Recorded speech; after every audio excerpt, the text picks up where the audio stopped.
კარიერების განხორციელების საფუძველი იყო მომსახურების სექტორში დასაქმებული მოქალაქის განცხადება, რომლის საფუძველზეც შრომის ინსპექციის სამსახურმა შეისწავლა ერთ-ერთ კომპანიაში სტაჟირების ხელშეკრულებისა და დამკვიდრებული სტაჟირების პრაქტიკის შესაბამისობა შრომის კანონმდებლობასთან.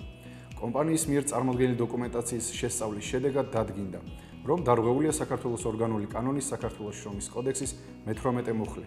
კერძოდ, დამსაქმებლის მიერ წარმოდგენილი სტაჟირების ხელშეკრულებები სახელშეკრულებო ფორმის, შესასრულებლის სამუშაო სპეციფიკის, სირთულისა და ანგარიშ ვალდებულების ხასიათით მხარეთა შორის შრომის ურთიერთობის არსებობას მოწმობდა. გარდა ამისა, დამსაქმებელი სტაჟირების ხელშეკრულებაში არაერთხელ იყენებდა ტერმინს დასაქმებული. კომპანიამ წარმოადგინა შემოწმებული ობიექტის ფუნქციონირებისთვის დადგენილი საშტატო ნუსხა, რომლის თანახმად ადგილზე უნდა ყოფილიყო 3 კონსულტანტი, მაგრამ სამუშაო დროის აღრიცხვის დოკუმენტის შესწავლითა და დამსაქმებლის მიერ წარმოდგენილი წერილობითი განმარტებით დადგინდა, რომ კონსულტანტის პოზიცია იყო ვაკანტური.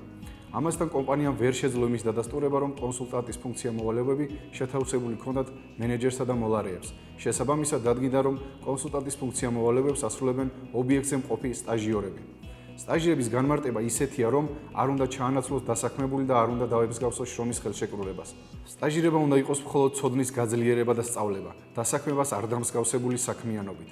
დღეის მდგომარეობით კომპანიამ გაითვალისწინა შრომის ინსპექციის მიერ გაცემული მითითება და მის მიერ წარმოდგენილი სტაჟირების ხელშეკრულება შესაბამისობაშია საქართველოს შრომის კანონმდებლობასთან და დანერგილი სტაჟირების პრაქტიკა მოიცავს მხოლოდ კვალიფიკაციის ამაღლებას, პროფესიული ცოდნის, უნარებისა და პრაქტიკული გამოცდილების მიღებას.